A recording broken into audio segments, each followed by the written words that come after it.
Hello everyone. इस video में हम 10th साइंस का सेकंड चैप्टर स्टार्ट करेंगे, अम्ल, क्षार एवं लवण।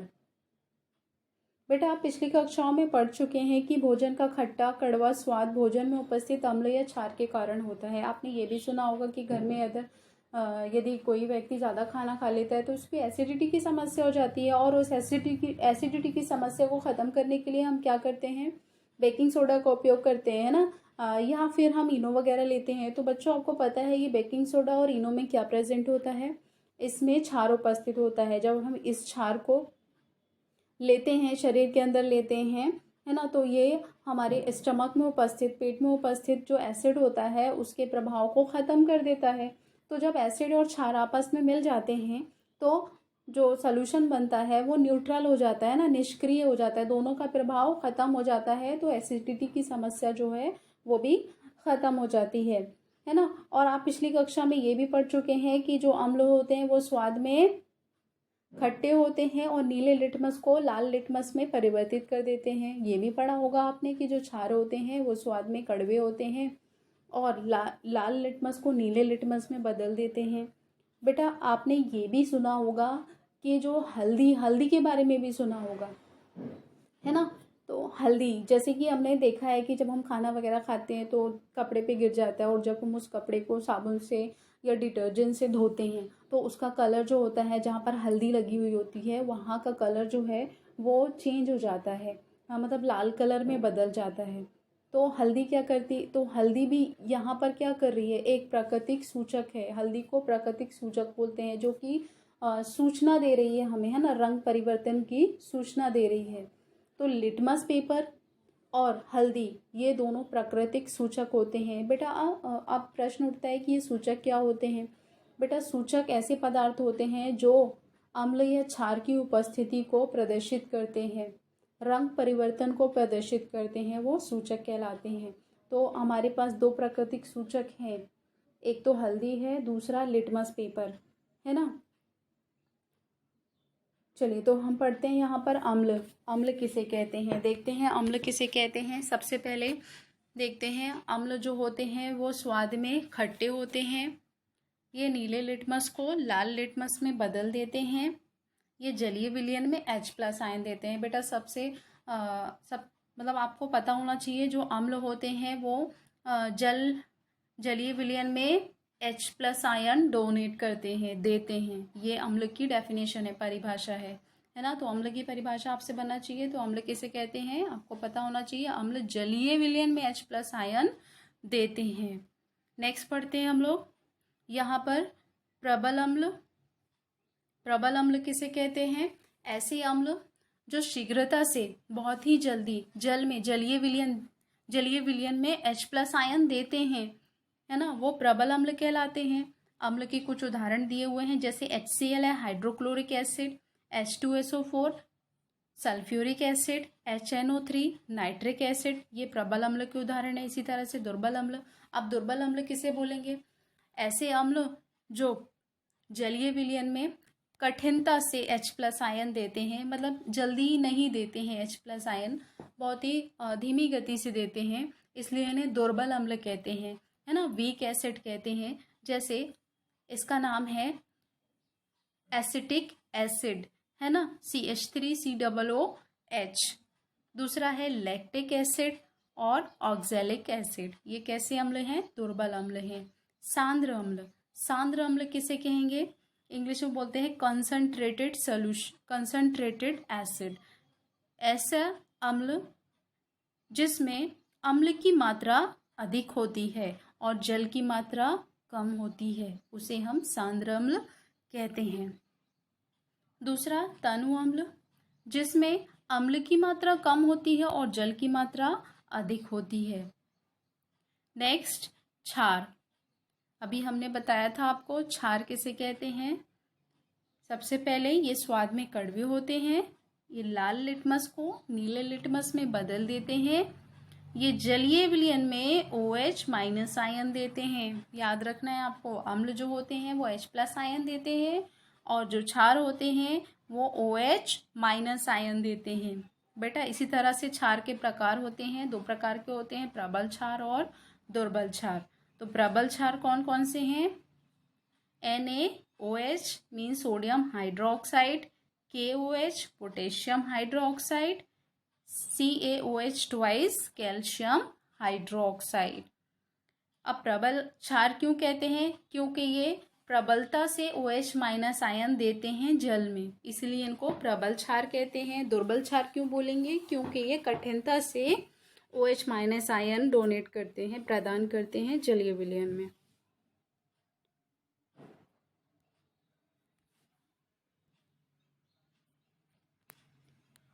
नेक्स्ट देखते हैं बेटा, क्षार। जल में घुलनशील क्षारक को क्षार कहते हैं, जैसे NaOH, KOH, magnesium, NgOH magnesium hydroxide, इन्हें हम क्या कहते हैं? क्षार कहते हैं। इस तरह से लवण होता है।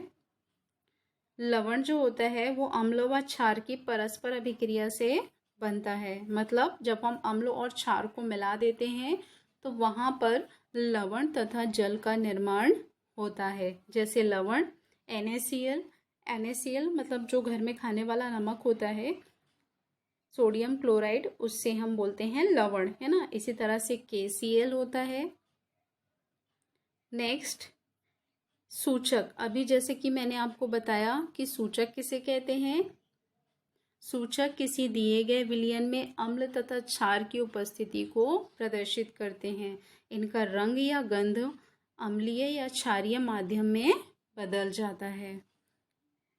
और यहाँ पर हम इसके सूचक के टाइप्स देखेंगे बेटा।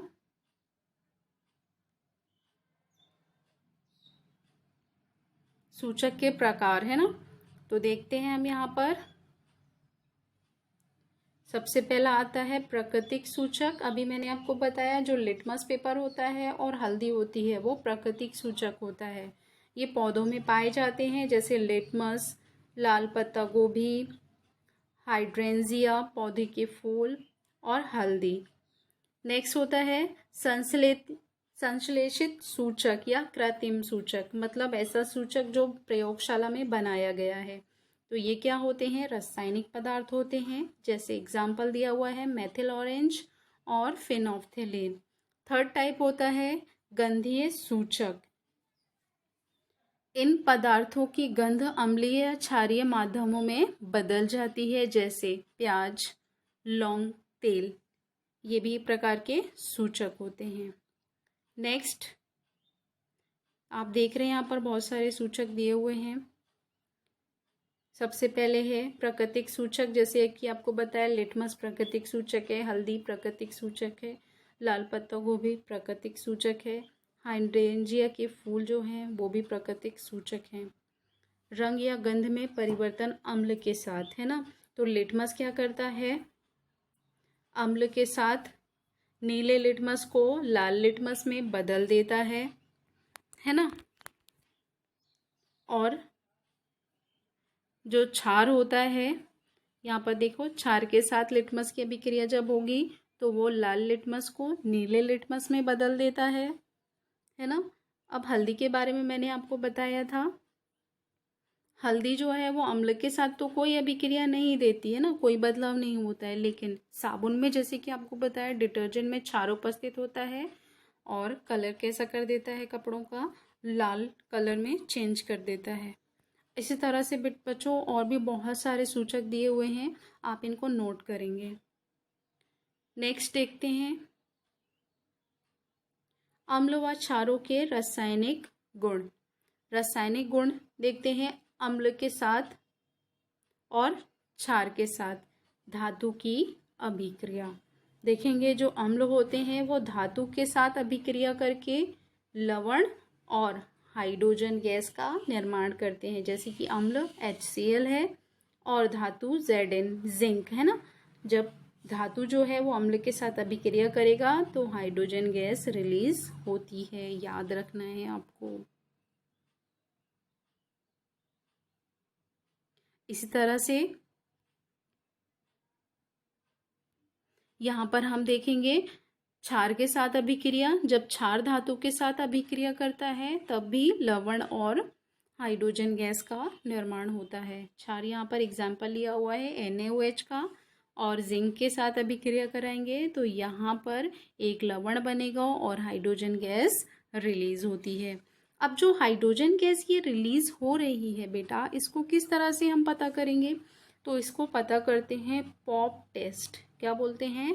Pop test. क्या होता है, जहाँ से हाइड्रोजन गैस निकल रही है, जिस परख नली में निकल रही होती है, वहाँ पर अगर हम एक जलती हुई मोमबत्ती लेके जाते हैं तो वहाँ पर एक पॉप की ध्वनि जो है वो उत्पन्न होती है, जिससे ये पता चलता है कि हाइड्रोजन गैस निकल रही है। नेक्स्ट देखते हैं धातु कार्बोनेट तथा धातु बाइकार्बोनेट की अभिक्रिया। ठीक है, सबसे पहले देखेंगे अम्ल के साथ। जब अम्ल जो है धातु कार्बोनेट से अभिक्रिया करता है बेटा, तो लवण कार्बन डाइऑक्साइड और जल का निर्माण करता है।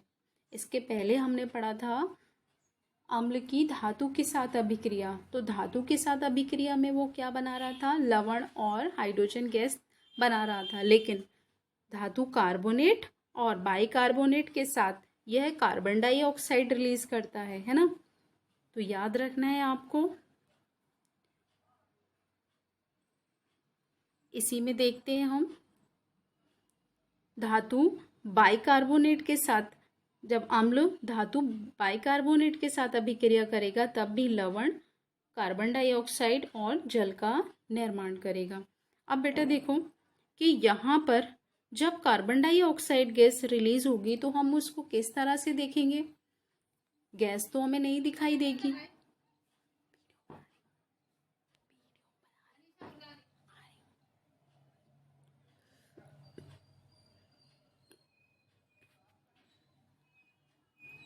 तो कार्बन डाइऑक्साइड गैस रिलीज होगी तो हम इसको किस तरह से देख पाएंगे? तो चूने के पानी का टेस्ट करते हैं, है ना? जब ये कार्बन डाइऑक्साइड गैस जो रिलीज हो रही है, इस गैस को जब हम कैल्शियम हाइड्रोक्साइड मीन्स चूने के पानी में प्रवाहित करेंगे तो चूने का पानी जो होता है वो दूधिया हो जाता है ना?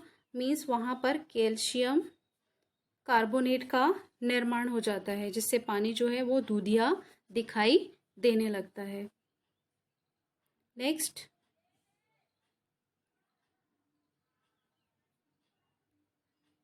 अम्ल एवं क्षार की परस्पर अभिक्रिया।